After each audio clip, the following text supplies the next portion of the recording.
हाय दोस्तों, नमस्ते। तो आज का दिन है, मैं और मेरे बच्चे। आज मेरा सारा टाइम मेरे छोटे वाले बेटे में ही बीता। आज मुझे इसे वैक्सीनेशन के लिए लेकर जाना है।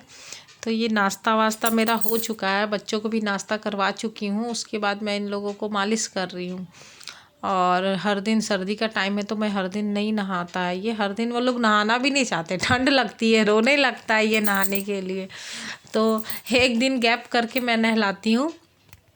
तो आज मैं इसको नहला नहीं रही हूँ, आज इसको मालिश कर दे रही हूँ। और मालिश करके मैं कपड़े चेंज कर देती हूँ। तो ये थोड़ा बदमाश है, मालिश नहीं करवाना चाहता है। अब मुझे जब फुर्सत मिलता है मैं उसको लेकर बैठ जाती हूँ, आजा मालिश कर दूँ। क्यों, छोटे बच्चों को ना मालिश करना बहुत ज़रूरी होता है। बोलते हैं सब 3-4 साल तक तो बच्चों को मालिश करना ही चाहिए। जिसके पास टाइम है, बड़ी वाली बेटी को तो मैं 5 साल तक मालिश की, क्योंकि वो अकेली थी और उसे बहुत टाइम मिल गया था। 5 साल तक वो अकेली रही। और ये दोनों का गैप 3 साल का गैप है, तो इसे भी करना पड़ता है। छोटी है ये मेरी बेटी और इसे भी करना पड़ता है दोनों को, पर फिर भी टाइम दे देती हूँ। तो फिर इसको मालिश करके ऐसे फेस पोंछ ओछ के मैं क्रीम लगा देती। सर्दी का टाइम है ना, तो केयर करना ही पड़ता है, वरना ये ड्राई रहेगा, बस ऐसे खेलता रहेगा। उसको तैयार कर दी, वो चला गया धूप में खेलने के लिए छत के ऊपर। और ये आगे बोलिए, इसका जब मन होता है ना, ये छोटी वाली बेटी का, तभी ये बोलती है मम्मी मुझे भी कर दो। तो मैं बोली चल आजा। तो फिर मैंने इसका भी मालिश किया। उसके बाद फिर मैं तैयार हो गई बेटी को लेके डॉक्टर के पास जाने के लिए। आज मुझे जाना है उसको इंजेक्शन लगवाने। वैसे ही ऑलरेडी उसका 7-8 महीना लेट हो चुका है वैक्सीनेशन, क्योंकि हम गांव में थे लॉकडाउन की वजह से।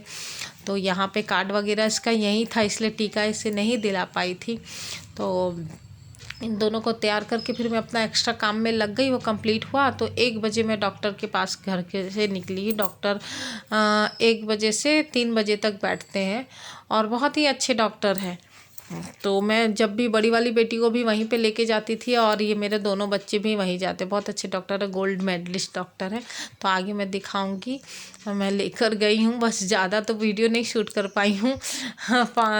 2-3 मिनट का है, मैं दिखा रही हूँ आपको, देखिएगा आप। तो बस ये है, तैयार कर दी और सेफ्टी के साथ आई हूँ। जब से पहली बार मैं घर से बाहर निकल रही हूँ, ऊपर से छोटे बच्चे को लेके, कोरोना में बहुत डर है। तो मैं इसको डबल पॉल्यूशन से इसको एलर्जी है, तो मैं इसको मास्क लगा के और वो चश्मा लगा लिया, मतलब सेफ्टी पूरा, ग्लव्स लगा दी।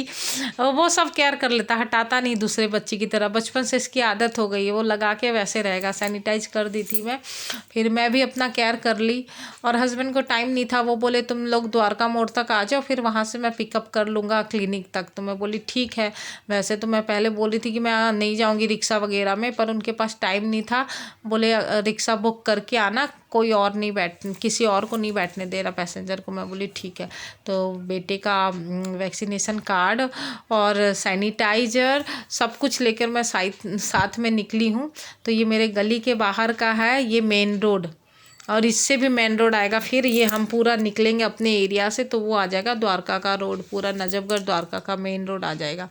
तो ये बस रिक्शा वाला पहले एक मना कर दिया, दूसरे रिक्शे वाले को मैं बोली भैया बुक करके जाना है, अकेले ही, और किसी को नहीं बैठाना। तो वो बोला ठीक है।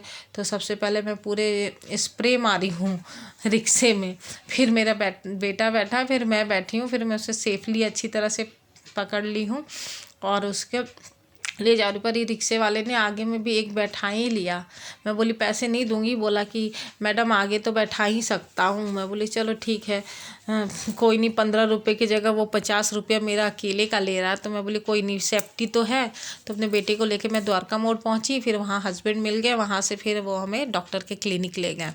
तो मतलब 8 महीने के बाद जब मैं डॉक्टर के पास गई, तो वहाँ भी बहुत सेफली, मतलब डॉक्टर भी जल्दी टच नहीं कर रहे हैं, क्या प्रॉब्लम है पहले पूछ ले रहे, जब ज़रूरत पड़ी उनको तभी वो टच करके बच्चों को चेक कर रहे हैं। तो मेरे बेटे को टीका देना था, तो उन्होंने टीका दे रहे हैं, लेकिन वो पूरा वो जो प्लास्टिक, बस वो प्लास्टिक के पीछे जो पर्दा है उसी के पीछे वो खड़े होके वहीं से पेशेंट की प्रॉब्लम पूछ रहे हैं। और फिर ज़रूरत पड़ी तो साइड में एक बेंच टेबल की तरह है, तो उसी पे लिटा के इंजेक्शन दे रहे। बस उनका एक हाथ ही बाहर आ रहा है चेक करने के लिए या इंजेक्शन देने के लिए। तो फिर हो गया हमारा, हम घर वापस आ गए। और आते वक्त रास्ते में ये खेत पड़ा, जब हम अपनी गली से बाहर उतरे तो यहाँ एक अंकल जी बैठे थे, इनकी खेत है ये। तो मेरे घर में कुछ साग सब्जी नहीं था आज, तो मैं बोली हरा साग बनाती हूँ। तो मैं यहाँ से सरसों की 2 गड्डी और पालक की 2 गड्डी लेकर फिर अपने घर के लिए आई। तो ये देख सकते ये दिल्ली का खेत है। तो बस जब ज़रूरत पड़ती है हरी साग सब्जियों का, तो मेरे घर में कुछ नहीं होता तो मैं यहाँ से ले लेती हूँ। तो रास्ते में जाते वक्त यहाँ से मैंने लिया साग, फिर मैं अपने घर को वापस आ गई। तो देखिए आज का जर्नी मेरा, कैसे मैं सेफली बाहर गई। आने के बाद फिर मैं बहुत प्रोटेक्ट की हूँ। आते ही मैं बाथरूम में चली गई, बेटे को चेंज करवाया सारा कपड़े, मैं भी सारा चेंज करी हूँ। फिर हाथ पैर अच्छी तरह से हैंड वॉश से धोए हैं और सारे कपड़े मतलब रख दिए हैं। तो इस तरह का सेफ हुआ। तो आप भी ऐसे केयर कीजिए। Bye bye.